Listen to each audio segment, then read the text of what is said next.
हमारे चैनल को सब्सक्राइब करें और बेल आइकन दबाएं। इस केस में एक बात काफी स्पष्ट थी कि कौसर के साथ कुछ गलत हुआ था। ये 12 साल की बच्ची कहां थी और किस हाल में थी, ये एक बड़ा परेशान करने वाला सवाल था।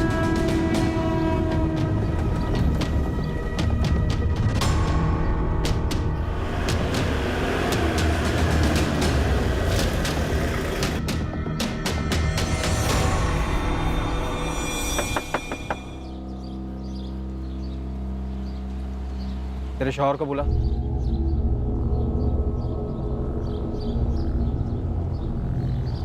तेरे लिए जोधपुर क्राइम ब्रांच आई है।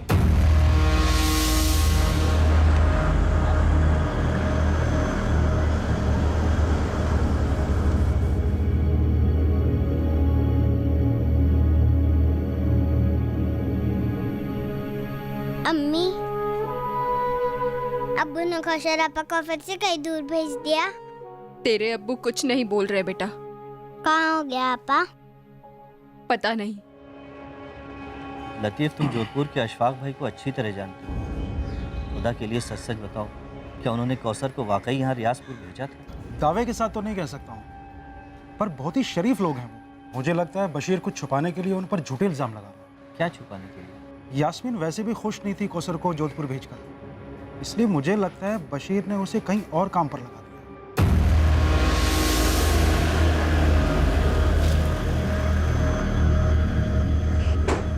मैंने बशीर से साफ साफ कहा था कि कौसर को अकेले भेजना सेफ नहीं है। फिर भी आपने उसे भेजा? सर जिद पर अड़ा था। मैंने उसे ये तक कहा कि ईद के 2-4 दिन के बाद या तो मैं या तो कासिम खुद आकर कौसर को रियाजपुर छोड़ जाएंगे। अब पूछ लीजिए कासिम से। बिल्कुल सर, अगर उसका बाप अड़कर नहीं बैठता तो अशफाक भाई उसे कभी अकेले नहीं भेजते। लेकिन ईद जितनी आपकी थी उतनी कौसर उसके घर वालों की भी थी, तो आप उसे ईद के बाद ही क्यों भेजना चाहते थे? क्योंकि सर काम की वजह से मेरे पास बिल्कुल भी टाइम नहीं, इसीलिए मैंने बशीर से कहा कि तुम खुद आओ और अपनी बेटी को लेके जाओ यहाँ जोधपुर से। लेकिन उसने भी यही कहा, बिजी हूँ, नहीं आ सकता। लेकिन फिर भी 12 साल की लड़की को ऐसे अकेले, वो भी रात की बस से? सर ये बशीर मेरी जान खा रहा था कौसर को भेजने के लिए, इसीलिए मेरे पास कोई चॉइस नहीं थी। मैंने ईदी के तौर पर उसे काफ़ी सारे तोहफों के साथ बस में बिठाया था। मैंने कंडक्टर से भी कहा था कि इसका ध्यान रखना। अब आप बताइए मैं और क्या करता। वो आपके घर पे 8 महीने थी ना? जी। तो इन 8 महीनों में आपने उसे एक बार भी अपने घर क्यों नहीं जाने दिया? क्योंकि सर उसने कभी भी छुट्टी नहीं मांगी। बहुत खुश थी हमारे साथ वो। मेरा बेटा राशिद अभी भी मुझसे पूछता कि कौसर आपा कहाँ चली गई। सर सच बताऊं तो मुझे कभी भी भनक भी नहीं लगी कि बशीर ऐसा नहीं। मुश्ताक, तुम्हारी टिकट की रिसीट पे पैसेंजर का नाम और नंबर क्यों नहीं है? मैडम छोटी सी ट्रैवल एजेंसी है, सस्ते टिकट हैं। हमारे ज़्यादातर पैसेंजर वो मजदूर टाइप होते हैं। मैडम अब कहाँ सबके नाम, नंबर और एड्रेस नोट करता रहूँगा? अगर नोट किया होता तो आज कौसर को ढूंढने में हमें काफ़ी मदद मिल गई होती। मैडम मुझे थोड़ी ना पता था कि ऐसा कुछ होने वाला है।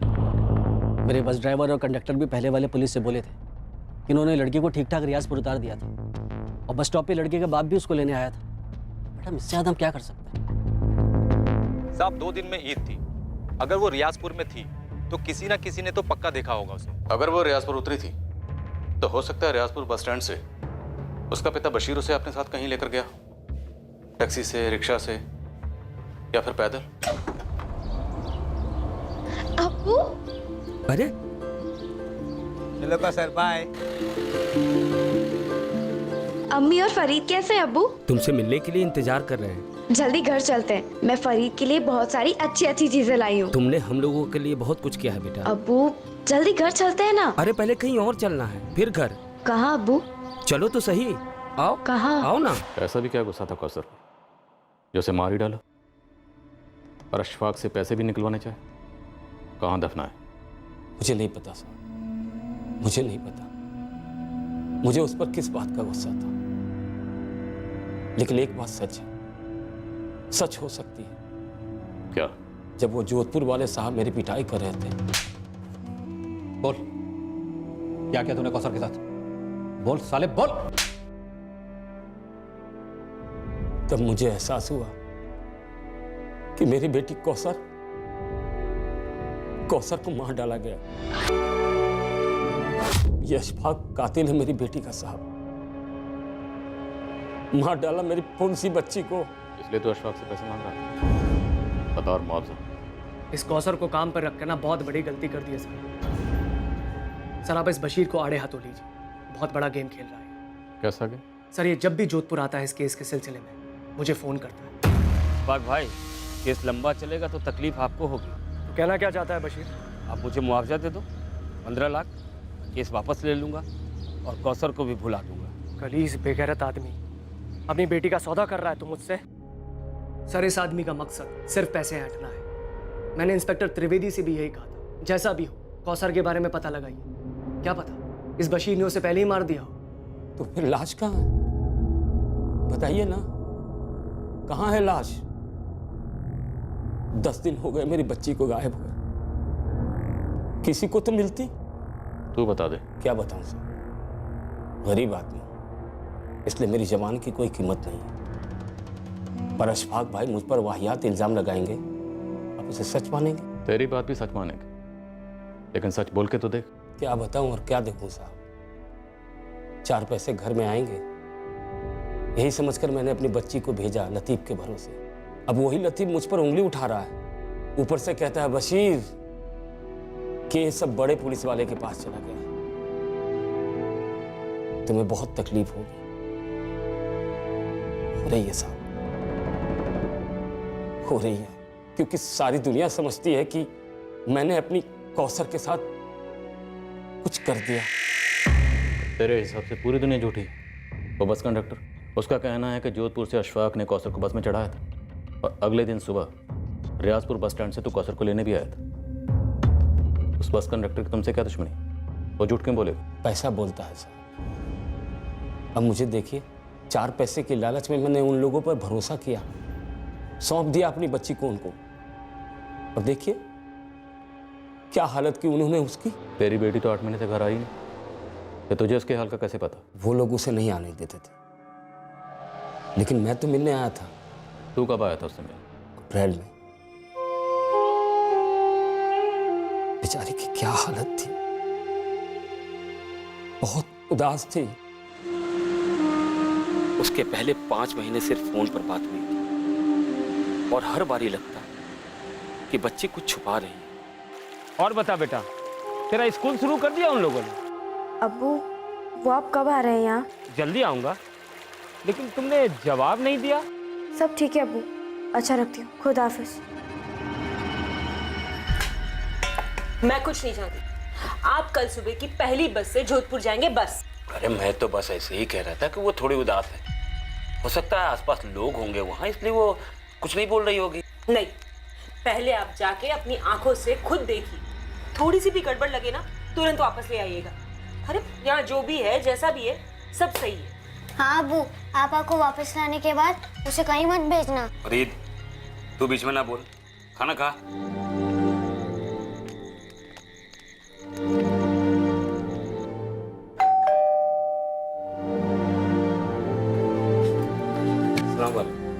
अरे बशीर, एकदम अचानक से? जी बस रहा नहीं गया, बुलाइए ना कौसर को। रुको बुला।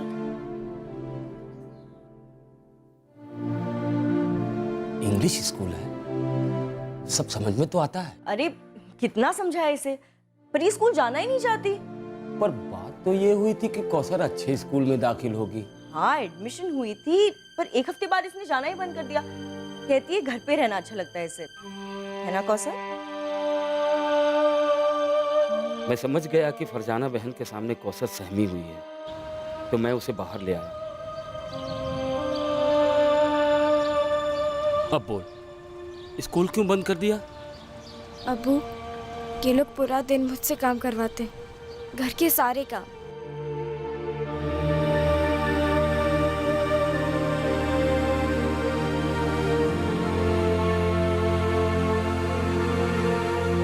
कौसर क्या कर रही है? जल्दी कर, राशिद उठने वाला से घुमाने ले जाना है। फरजाना बहन मुझसे नहीं होता। तो थप्पड़ खाएगी ना, सब होने लगेगा। जल्दी कर। पर हाथ तो नहीं उठाया ना तुझ पे? 20 बार बोला है, अच्छी तरह से समझाया है। मशीन में एक बार में 10,000 कपड़े नहीं डालते, मशीन बाहर नहीं ले पाएगी, खराब हो जाएगी। समझ नहीं आती बात? मैं भी इतना काम नहीं कर सकती, थक जाती हूँ। अच्छा, उल्टा जवाब देने से और बहाने बनाने से जुबान नहीं थकती तेरी? और स्कूल में एडमिशन हुई ही नहीं अब्बू। मैंने पूछा भी था। स्कूल? अब्बू ने मुझे कहा था कि आप यहाँ मुझे स्कूल भेजेंगे। अच्छा, और तेरे अब्बू ने तुझे ये नहीं कहा कि काम चोरी ना करे? मुझे कहा गया था कि सिर्फ राशिद का काम करना होगा, पर आप तो घर के सारे काम करवाती। तो अपने घर में भी सारे काम करा करती थी ना तू। वो घर है, अलग है। अच्छा, तो ये क्या है? हाँ, देखा कैसे जबान लड़ाती है, एकदम बदतमीज है ये। अशफाक भाई, मुझे यहाँ बाकी के काम नहीं करने, मुझे स्कूल जाना है। देख, तू जो काम कर रही है ना, उसके बहुत तगड़े पैसे दे रहा हूँ तेरे बाप को। तो फिर बोला क्यों नहीं कि घर के सारे काम करवाएंगे? क्यों बोला स्कूल भेजेंगे? अशफाक भाई, मुझे आज ही से स्कूल जाना है। हुक्म चलाएगी हम पर? तुम तो सारा दिन घर पे होते नहीं हो, इसी तरह से नखरे करती रहती है। एक नंबर की आलसी कामचोर है। सारा दिन आराम करना है, ऐश करना है इसे, और स्कूल जाने का ना सिर्फ ये बहाना करिए ताकि इसे घर के काम ना करने पड़े। सुधर जा, अच्छे से काम कर, बहुत अच्छे से रख रहे हैं तुझे। और आइंदा स्कूल जाने की ना बात मत करना मेरे साथ, समझ आया? अब्बू, मैं और यहाँ नहीं रह सकती, मुझे घर ले चलो। मैं वहाँ कोई और काम करके पैसे कमा लूंगी, पर मुझे घर जाना है अब्बू। मुझे यहाँ नहीं रहना, मुझे अम्मी और फरीद के साथ रहना है अब्बू, और आपके साथ। मुझे यहाँ से ले चलो अब्बू, मैं नहीं रह सकती। ये कोई एक बार की घटना नहीं है। कम से कम पैसों में नौकरों से ज्यादा काम करवाना मध्यम वर्गीय परिवारों में एक आम बात है, और अमीर घरों में तो ये सबसे ज्यादा देखने को मिलता है। कुछ अजीब सी धारणाएं सुनने को मिलती हैं, जैसे कि ये लोग तो कोई भी काम कर लेते हैं, इन्हें तो आदत होती है काम करने की, थोड़े में भी बहुत खुश हो जाते हैं ये लोग, वगैरह वगैरह। अक्सर मालिकों को लगता है कि वो नौकरों को खाना, कपड़े और सोने की जगह देकर कोई बहुत बड़ी दिलदारी का काम करते हैं। बड़े गर्व के साथ खुद नौकरों और दुनिया वालों को इस बात का एहसास दिलाया जाता है कि देखो कितने दिलदार हैं हम। पर इंसान की गरिमा का क्या, उसके हक का क्या? नौकर विरोध में चू भी करे तो उस पर बदतमीजी, काम चोरी, यहां तक कि चोरी के भी इल्जाम लगते हैं। जी नहीं, हम ये सब बढ़ा चढ़ाकर नहीं कह रहे हैं, आंकड़े यही हकीकत बयां करते हैं। और यहां इस केस में इस अमानवीय बर्ताव से पीड़ित कौसर सिर्फ 12 साल की थी। क्या वो अपने साथ हो रहे जुल्म के बारे में झूठ बोल रही थी? मुझे उस दिन मेरी बच्ची को वापस ले आना चाहिए था। तो क्यों नहीं ले गए? मैं उनकी बातों में आ गया था साहब। देखो बशीर भाई, छोटी है, घर की याद आती होगी, इसलिए मैं बुरा नहीं मान रही हूँ कि वो इस तरह से झूठ बोल रही है। होता है, कोई बात नहीं। बशीर, लो, हमें देखो, इस घर को देखो, क्या लगता है तुम्हें इस घर में जल्लाद रहते हैं, एक छोटी सी बच्ची को मारेंगे? और बशीर भाई, वॉशिंग मशीन में 1-2 बार कपड़े डालना निकालना काम थोड़ी होता है। मेरी अपनी बेटी होती तो उससे भी करवाती ना। पर बच्ची कह रही थी कि आपके यहाँ और कोई नौकरानी नहीं है। मिलती नहीं है ना बशीर भाई, तभी तो सारे काम मुझे करने पड़ते हैं। इसलिए तो कौसर को रखा है राशिद के लिए। बशीर, हम तुम्हारी बच्ची को अपनी बच्ची की तरह ही रख रहे हैं। और रही बात स्कूल जाने की, तुम्हारी बच्ची मानती नहीं है, बहाने बनाती रहती है। कभी टीवी देखना है, कभी कुछ और करना है, बचपना है। और इस महीने दोबारा करवा देंगे ना एडमिशन। आप फिक्र मत कीजिए बशीर भाई, जितना पढ़ेगी उतना पढ़ाएंगे हम। और हाँ, देखो मैंने उसकी पगार 15 की जगह 18,000 कर दी, ठीक है? बशीर देखो, अच्छे अच्छे बच्चे भी कभी कभी झूठ बोला करते हैं। हम बड़ों को उनकी बात को इतना सीरियसली नहीं लेना चाहिए। हाँ, और जैसे जैसे होश आएगा ना, वो झूठ बोलना भी बंद कर देगी। और 1 साल उसको यहाँ पे रख कर देखो, तुम्हारे घर जाने के लिए मना कर देगी। हाँ, और ये कहानियां बनाना भी बंद कर देगी। बातों के ऐसे लपेटे में लिया मुझे कि मुझे लगा वो लोग सच बोल रहे हैं, जैसे आपको अभी लग रहा है कि अशफाक भाई सच बोल रहे हैं। सर, अशफाक के कॉल रिकॉर्ड्स भी वही कह रहे हैं जो वो कह रहा है। 3 और 4 जून को उसकी और बशीर के बीच में बात हुई है, और उसके बाद भी दोनों के बीच में बात होती रही। पर बात क्या हुई ये तो कॉल रिकॉर्ड्स नहीं बता सकते पहले। सर, मैंने इस बस कंडक्टर सूर्या और ड्राइवर कपिल, इन दोनों से मिलके बात की, और उस रियाजपुर वाले लतीफ, उससे फोन पे बात किया। सर, क्या ये मिलके झूठ बोल रहे हैं? सबके सब एक ही बात बोल रहे हैं, पर जरूरी नहीं है कि सब सच बोल रहे हैं। सब बशीर कह रहा था कि बच्ची नाखुश थी, उसे वहाँ टॉर्चर किया जा रहा था। पर जब मैंने कौसर की माँ यास्मीन से बात की तो उसे इन सब के बारे में कुछ भी नहीं पता था। ये आप क्या कह रही है? मेरी कौसर से फोन पे बात होती थी, पर उसने तो कभी इस बात का जिक्र नहीं किया। पर जब बशीर मिला था उसे तो सब कुछ कहा था। क्या? यास्मीन, ये बात बहुत अजीब है। बशीर ने तुमसे ये बात क्यों छुपाई? अल्लाह जाने। यास्मीन, दरअसल पुलिस की पहली टीम और अब क्राइम ब्रांच दोनों की तहकीकात इस तरह बढ़ रही है कि बशीर काफी कुछ छुपा रहा है। मम्मी, याद है जब अब्बू आबा से मिलकर लौटे थे तब उन्होंने कहा था वो तो वहाँ बहुत खुश है। यास्मीन,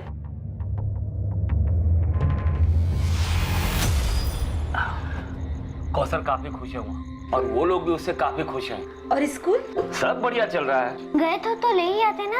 अरे पगले, सिर्फ मिलने गया था, ऐसे कैसे काम के बीच में ले आता? कुछ ही दिनों के लिए ले आते। तरस गई हूँ उसे देखने। मैं भी। थोड़ा इंतजार करो, ईद हमारे साथ ही मनाएगी कौसर। यास्मीन, हमारे पास इस बात का सबूत है कि अशफाक करीमी ने 3 जून को कौसर को बस में बिठाया था। वो रियाजपुर पहुंची भी थी और बशीर उसे वहां लेने भी गया था। ऐसा कैसे हो सकता है? अब्बू इतना झूठ नहीं बोल सकते। तो फिर कितना झूठ बोल सकते हैं बेटा? बताओ। यास्मीन, तुम्हें कभी ऐसा नहीं लगा कि बशीर तुमसे काफी कुछ छुपा रहा है? नो, मुझे नहीं लगता बशीर झूठ बोल रहा है।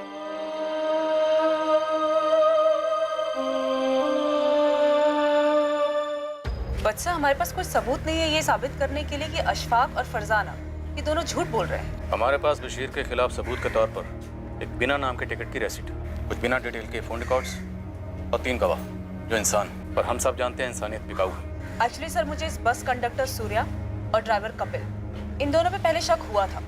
इस बस का लास्ट स्टॉपेज है अहमदाबाद। मैंने वहाँ पे अपनी एक टीम एक्टिवेट कर दी है ये जानने के लिए कि कहीं ये दोनों किसी रैकेट में तो शामिल नहीं है। रैकेट बिजली की तरह काम करते हैं। घर भी वक्त निकला जा रहा है। बच्ची कौसर कहाँ है?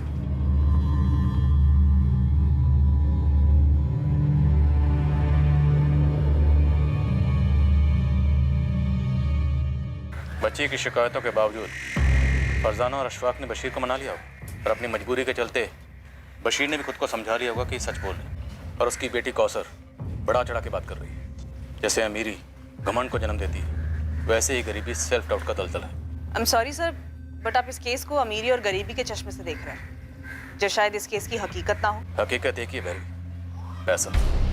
पैसे से बड़ी कोई रियलिटी नहीं। पैसा कुछ अमीरों को एक फीलिंग देता कि कुछ भी खरीद सकते, सच्चाई को भी। और गरीबी इंसान को इतना मजबूर कर देती है कि एक छोटी बच्ची पूरी तरह से एक्सप्लॉइट हो रही थी, फिर भी उसे घर वापस नहीं ले जाएगा। अगर अप्रैल में उसे वापस भेज देते ना तो बेकार की टेंशन नहीं होती। तुमने अगर राशिद का ध्यान ठीक से रखा होता ना तो वो लड़की इस घर में होती ही नहीं। वाह, तुमने तो बहुत हेल्प की ना मेरी, सारे कामों में बहुत हाथ बटाया तुमने। मेरे पास कोई और काम तो है नहीं, पैसे तो पेड़ पे उगते हैं ना। अशफाक, बच्चे संभालना कोई बच्चों का खेल नहीं है। एक दिन बच्चे का काम और घर का काम करके देखो, फिर बात करना। और वैसे भी अब तक तुम नई नौकरानी अरेंज नहीं कर पाए हो और बात कर रहे हो इतनी। अरे नौकर नौकरानी टिकेंगे कैसे? हमारे घर में हालत देखी क्या करके रखती हो, मशीन की तरह रखती हो उनको, पूरा निचोड़ देती हो। इस झमेले में फंसे ना हम, सिर्फ तुम्हारी वजह से फंसे। सिर्फ मेरी वजह से? हाँ, तुम्हारी वजह से। तुम्हारी वजह से बशीर हमारा खून पी रहा है। और एक ये तुम्हारा निकम्मा भाई, एक काम ठीक से नहीं होता इससे। हाँ, अब तो तुम इस पर इल्जाम लगाओगे, खुद को बचाओगे ना? हाँ कासिम बोल। अशफाक भाई, ये नई पुलिस टीम लियाकत और शमशेर को उठा के ले गई है पूछताछ के लिए। उन्हें क्यों? मैं क्या जानूं अशफाक भाई, लेकिन कुछ ज्यादा ही फुदक रही है ये नई टीम। तो वो दोनों अभी कस्टडी में है? हाँ, ये गफूर आया है, उसने बताया कि उनको उठा के ले गए। क्या हुआ? अरे होना क्या है, बैंड बज रहा है हमारा।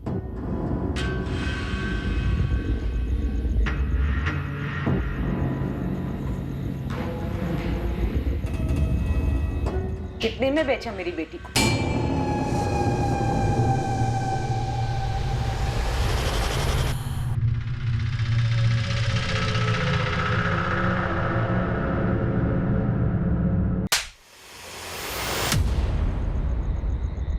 अब्बू पर हाथ उठाएगा? अब्बू पर? आपा को घर क्यों नहीं लाए? क्यों? तेरे लिए और तेरे लिए, खुद कौसर के लिए। हम लोग एक जहन्नुम से निकले थे। अगर कौसर को घर ले आता ना तो हम फिर से वही लौटते। समझे तुम दोनों? बिना कौसर के ये घर आपको जन्नत लग रहा है? पैसे तो आ गए पर कौसर तो चली गई ना। पता नहीं किस तकलीफ में होगी मेरी बच्ची। वो तकलीफ में नहीं थी यहाँ, शहजादी बनकर रहती थी। हम लोगों को कुछ तकलीफ नहीं है। पहले वो लोग मुझ पर इल्जाम लगा रहे थे कि मैंने कौसर के साथ कुछ कर दिया है, जो कि सरासर झूठ है। और अब उसी झूठ को तुम लोग सच मान। सच तो ये है कि कौसर को उन्होंने भेजा ही नहीं। मुझे पता नहीं कि वो इस वक्त कहां है। मैं तो खुद चाहता था कि वो ईद पर घर आए। मैंने तो एक अच्छी नौकरी समझकर वहां रखा था उसे, पर पता नहीं उन लोगों ने क्या कर डाला उसके साथ। पैसे वाले कुछ भी कर सकते हैं, कुछ भी। मैडम, हम कैसे बता सकते हैं अशफाक भाई घर में क्या चलता है? हम तो उनके यूनिट के कारीगर हैं। मैं तो कभी उनके घर तक नहीं गया हूँ। अशफाक करीमी ने हमसे बताया कि कौसर को उसे रियाजपुर खुद ड्रॉप करने के लिए टाइम नहीं था, वो बिजी चल रहा था। तो भाई यूनिट का काम कहाँ चल रहा था? उसके वर्कर्स को उठा और पूछो कि ऐसा भी बिजी कम कहाँ चल रहा था, जिसकी वजह से उसने एक 12 साल की बच्ची को अकेले बस में भेज दिया, वो भी रात की बस से। सर, आप सिर्फ अशफाक पे इतना गहरा शक कर रहे हैं? हाँ भैरवी, क्योंकि मुझे गहरा शक है कि कौसर उस रात बस में नहीं थी। सर, हो सकता है अशफाक ने बस में बिठा दिया हो और रास्ते में उसके साथ कुछ हो गया हो। वो महज 12 साल की थी, गरीब घर से थी, लेकिन वो खुश नहीं थी। उसने साफ साफ लफ्जों में अपने पिता से अशफाक करीमी के परिवार की शिकायत की थी। अगर उसके साथ बस में कुछ हुआ होता तो वो चिल्लाती, झगड़ा करती, आसपास के पैसेंजर्स अलर्ट होते।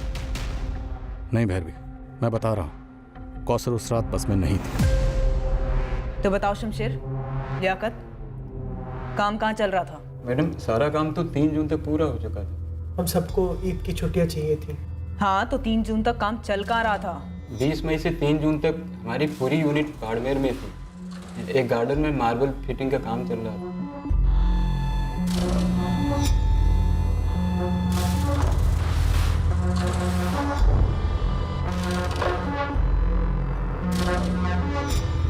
पार्टी अशफाक भाई की खास थी। हम पूरी ताकत लगा रहे थे ईद के पहले काम पूरा करने की। हमने 2 तारीख तक सारा काम निपटा लिया था। तो अशफाक करीमी ने हमसे झूठ बोला कि उसके पास कौसर को रियाजपुर ड्रॉप करने का टाइम नहीं था? मैडम, वो सब हमें नहीं मालूम। उनकी निजी जिंदगी है मैडम, हमारा कोई ताल्लुक नहीं। कौसर के साथ क्या हुआ था ये बहुत पहले पता चल सकता था, ठीक उसी वक्त जब मिसिंग कंप्लेंट दर्ज हुई थी, जब इन्वेस्टिगेशन पहली पुलिस टीम के हाथ में थी। एक अहम सुराग नजरअंदाज हो गया था, पर सवाल यह था कि यह नजरअंदाजी गलती से हुई थी या फिर जानबूझकर एक गुनाह पर पर्दा डाला गया था।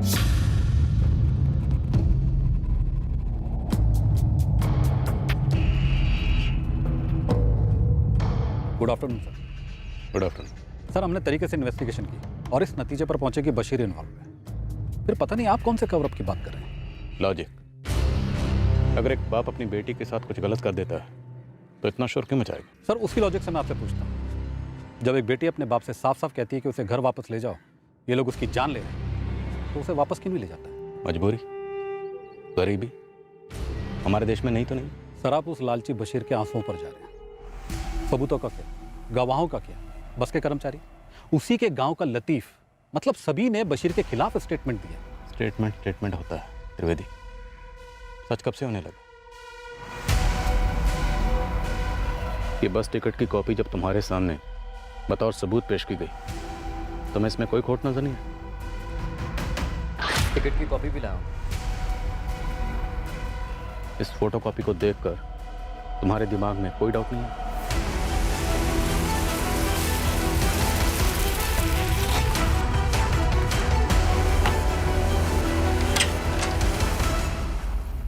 लतीफ अब्बासी, जोधपुर क्राइम ब्रांच तुमसे कुछ बात करना चाहती है।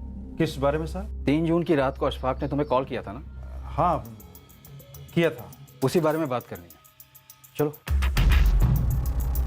अरे मालिक, मुझे क्यों घसीट रहे हैं सब में? जो सच था वो तो मैंने बता दिया ना आप सबको। अरे सब ये सब क्या हो रहा है? मैंने सच ही बोला था आप लोगों को, जैसा हुआ था वैसा ही बोला था साहब। मुझे कुछ भी नहीं पता उस लड़की के साथ क्या हुआ साहब। मैं सच बोल रहा हूँ साहब। ये सर मेरा ट्रैवल का काम है।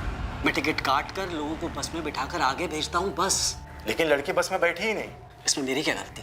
तो तेरे ड्राइवर और कंडक्टर ने कौन से हिसाब से बोला कि वो बस में चढ़ी और रियाजपुर जाके उतरी? अब सर, ये तो आप उन्हीं लोगों से जाकर पूछिए ना। इसीलिए तुझे लेके जा रहा हूँ, तेरे सामने पूछूंगा। चलो। त्रिवेदी, घिन आ रही है पूछने में। पर मजबूरी है।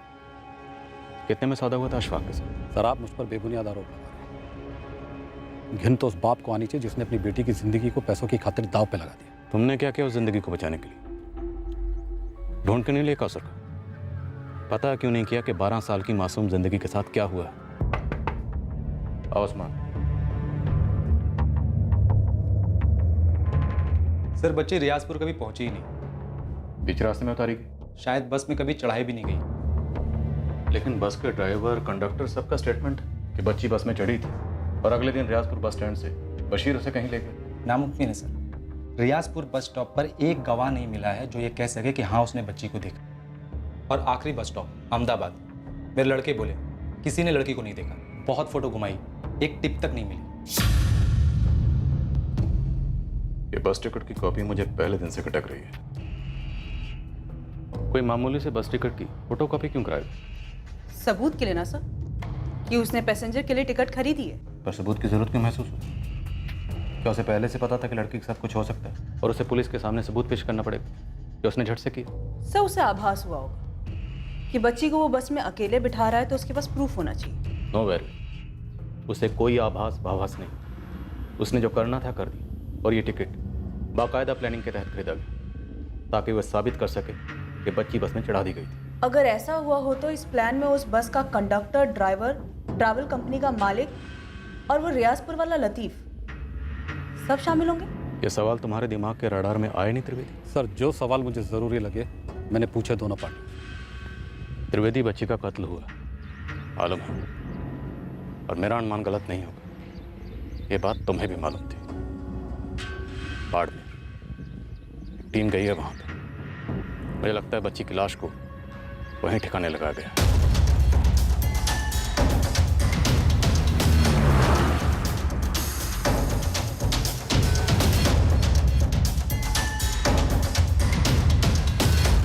शमशेर, लियाकत, हमें लगता है कि तुम दोनों जानते थे कि लड़की मारी गई थी। क्या उसे यहां से कहीं ले जाया गया था? तुम दोनों की खामोशी काफी कुछ खुसर-फुसर कर रही है। इस खामोशी को फोड़कर चीख चीख कर चिल्लाना आता है मुझे। सुनोगे अपनी आवाज?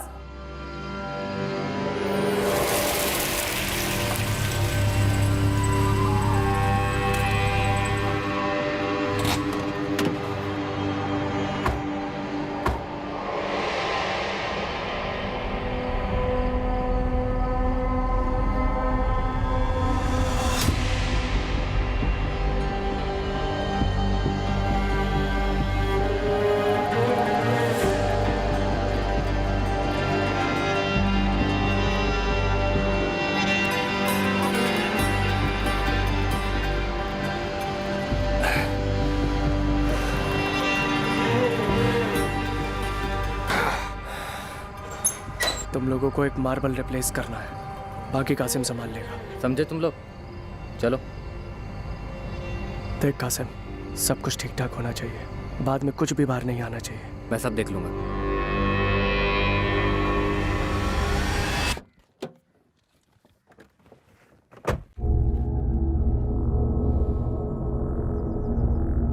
लड़की वापस नहीं आने वाली, मारी जा चुकी। जो मारे जाते हैं वो खुद के लिए इंसाफ की गुहार नहीं लगा सकते। उन्हें इंसाफ दिलाना हम जिंदा लोगों का फर्ज है। तुम जिंदा हो त्रिवेदी?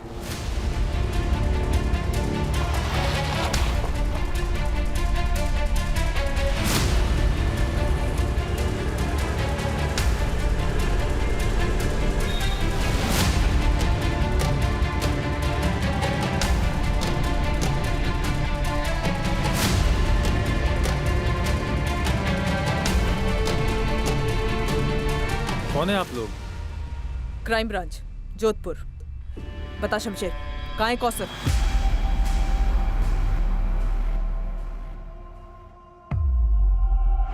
कौन कौसर? ये क्या हो रहा है, कुछ बताएंगी आप? इखलाक, आप इस कांड में शामिल हैं या नहीं है, इस बारे में हम आपसे बाद में पूछताछ करेंगे। अरे मैडम, कैसा कांड? आप कुछ बताएंगी? आपके गार्डन में जो मार्बल बिछा है उसके नीचे एक लाश गड़ी है, उसे लेने आए हैं हम।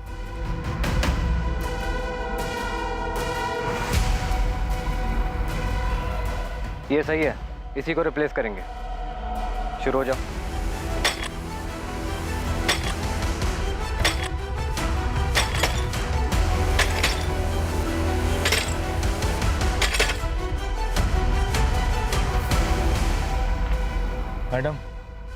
मैं और मेरी बीवी तो उस वक्त घर पर ही नहीं थे जब ये सब कुछ हुआ। मैंने तो सिर्फ अपने दोस्त अशफाक को ये काम दिया था। इसके आगे मैं कुछ भी नहीं मालूम। 1 लाख वो सब हम मालूम कर लेंगे। वैसे मैडम ये लाश मतलब कौन है, किसकी है? तुम्हारे दोस्त अशफाक के घर में काम करने वाली एक नौकरानी थी, 12 साल की बच्ची। आराम से संभाल के। हाँ,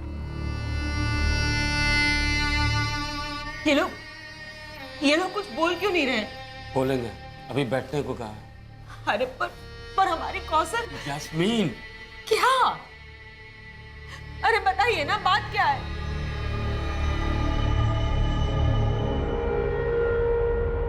मैडम, आपको दिखाई नहीं दे रहा है मेरे बच्चे की क्या हालत हो रही है? बच्चे के लिए कुछ चीज चाहिए तो बता दीजिए, मंगवा देंगे।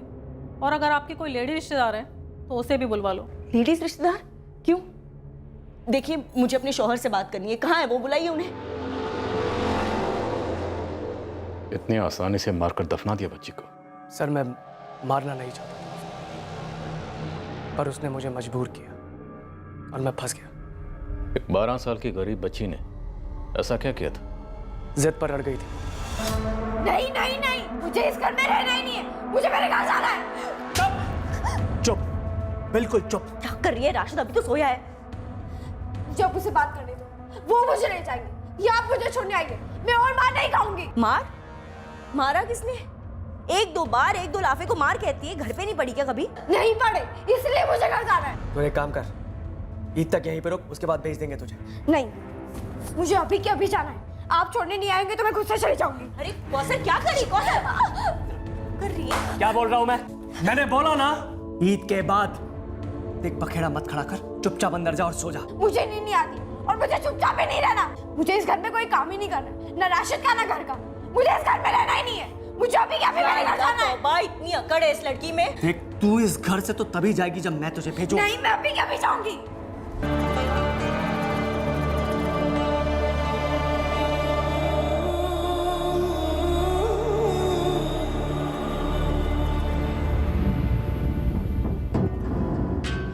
अशफाक, ये क्या हो गया इसे?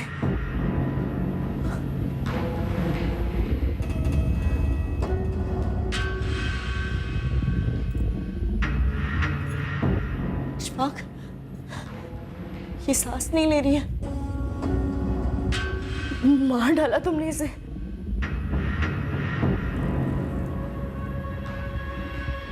ये भी खत्म और तेरी सारी शिकायतें भी खत्म। यहाँ भी मैं जिम्मेदार हूँ। हाँ, मैंने कहा था मार डालो इसे। तो और क्या करता मैं?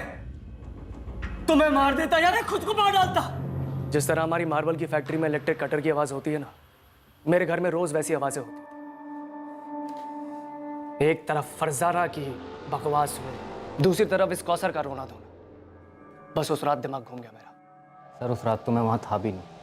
अशफाक भाई ने फ़ोन किया, बोले ऐसा ऐसा हुआ है, अब क्या करें? देखिए राजपूत साहब, मैं आपके साथ मोलभाव नहीं करूंगा। आप जो रकम बोलेंगे उस पर डन करूंगा। कैश चाहिए, ज्वेलरी चाहिए, जो चाहिए बताइए। तुम्हारा बच्चा बशीर और यास्मीन तुमसे तुम्हारा बच्चा मांगे तो जान के बदले जान। सर, वो लड़की अब नहीं रही, ठीक है ना? कौन सा उसके घर वालों पर पहाड़ टूट गया, उल्टा खाने वाला एक मुंह का मुंह है। तुम दोनों भी नहीं रहोगे ना, तो तुम्हारे घर वालों पर भी कोई पहाड़ नहीं टूटेगा, बल्कि इस धरती का बोझ कुछ कम होगा।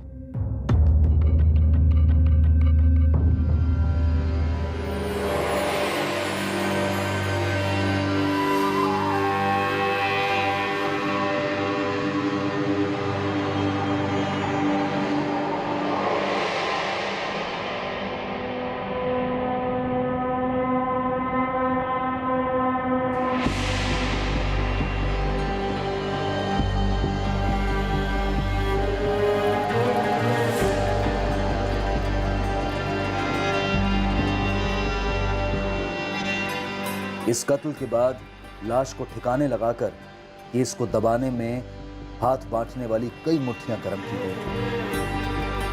भरपूर पैसा खर्च किया गया था इस झूठी कहानी को रचने में कि कौसर जिंदा थी और घर भेजी गई थी। आना नहीं चाहिए किसी को, लेकिन अगर पुलिस आई पूछने तो तुम दोनों को मालूम है क्या बोलना है और उस पर अड़े रहना। सब सेट है भाई, लेकिन एक बात है जो मुझे अभी सूझी। क्या? वो रियाजपुर वाला लतीफ़ अब्बासी। तुम्हें बोलना कि तुमने रियाजपुर में कौसर को देखा था बशीर के साथ। सवाल ही नहीं उठता अशफाक भाई, ये तो बहुत बड़ा झूठ हुआ, बुरा फंस हुआ। कैसे? मियाँ, ईद का टाइम है, अगर मैं ये कहूँ कि मैंने देखा है, मेरे अलावा तो और किसी ने नहीं देखा होगा। लेकिन हाँ, एक काम हो सकता है। क्या? जल्दी बोलो। आज रात को आप मुझे फ़ोन कीजिए और बोलिए कि आपने बच्ची को बस में बैठा दिया है। मैं पुलिस के सामने यही सब बोलूँगा। झूठ के इस दिए को जलाए रखने के लिए पैसों का भरपूर तेल पिरोया गया था। सभी एक आवाज में कह रहे थे कि कौसर जिंदा है, जबकि सब जानते थे वो मारी गई है।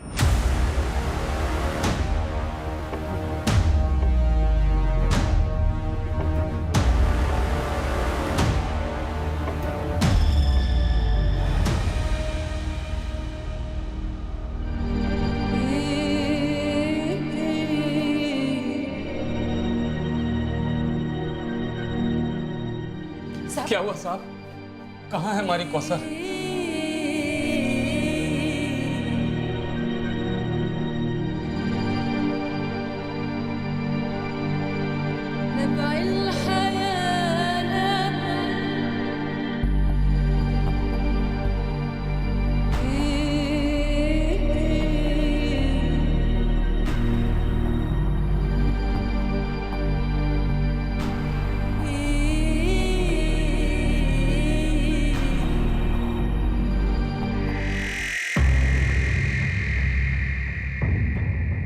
माँ बाप ने आइडेंटिफाई किया सर, कौसर अंसारी ही है। चार्जशीट में एक भी लूप होल नहीं रहना चाहिए, मैक्सिमम सजा दिलानी है इन्हें। बास्टर्ड्स, कैसे? आई मीन 12 साल की बच्चे के साथ कोई कैसे ये सब कर सकता है? सर, आई स्ट्रांगली फील कि इंस्पेक्टर त्रिवेदी ने कवर अप किया। हालांकि अभी इस वक्त उनके खिलाफ कोई डायरेक्ट सबूत तो नहीं है, पर सर इस केस को दबाने के लिए इतने लोगों की मुट्ठियां गर्म कर गई, तो ये इम्पॉसिबल लगता है कि इंस्पेक्टर त्रिवेदी जो इस केस के मेन इन्वेस्टिगेटिंग ऑफिसर थे, उन्हें घूस ना दी गई।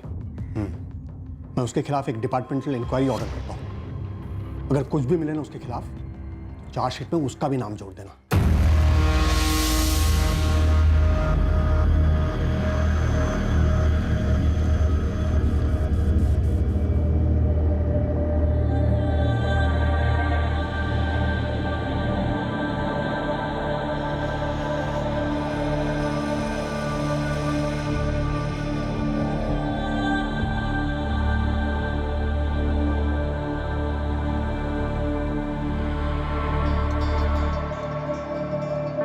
अशफाक करीमी पर कत्ल के लिए आईपीसी की धारा 302 के तहत चार्जेस लगाए गए हैं और सबूत मिटाने के लिए आईपीसी की धारा 201 के तहत भी उसे चार्ज किया गया है। कासिम जाफरी और फरजाना करीमी पर आईपीसी की धारा 201 के तहत सबूत मिटाने के चार्जेस हैं। एक 12 साल की बच्ची बड़ी बेरहमी से कत्ल की गई। भयंकर तरीके से उसकी लाश को ठिकाने लगाया गया। कानूनी किताब में यह सबसे बड़ा जुर्म है, मर्डर, हत्या। लेकिन इस केस में एक और जुर्म काफी पहले हो चुका था और वो है 14 वर्ष की नीचे की उम्र के बच्चे से मजदूरी करवाना। आर्थिक मजबूरियों की वजह से गरीब परिवारों के कम उम्र के बच्चों को अक्सर काम पर लगा दिया जाता है ताकि घर खर्च में थोड़ी राहत मिले।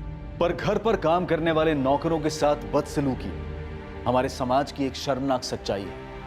सब जानते हैं कि यह होता है, हर दूसरे घर में किसी ना किसी तरीके से होता है। घरों के बाहर भी होता है, जैसे कि होटल्स में, रेस्टोरेंट्स में, पूरी सर्विस इंडस्ट्री में, जहां कुछ लोगों को ऐसा लगता है कि वो वर्कर्स को उनके काम के लिए पैसा दे रहे हैं तो वो जैसे चाहे उनके साथ पेश आ सकते हैं। ये बेहद घटिया सोच है और इसका बदला जाना बेहद जरूरी है। कामगार को वेतन उसके काम के लिए दिया जाता है, उसकी निजी जिंदगी बिकाऊ नहीं है। वेतन देने से कामगार मशीन नहीं बनता और ना ही गुलाम बनता है। दूसरों की गरिमा का मान रखना इंसान की गरिमा का असली प्रतीक है। सीधा सा मंत्र है, सामने वाले से वैसा सुलूक करो जैसा सुलूक आप उससे चाहते हो।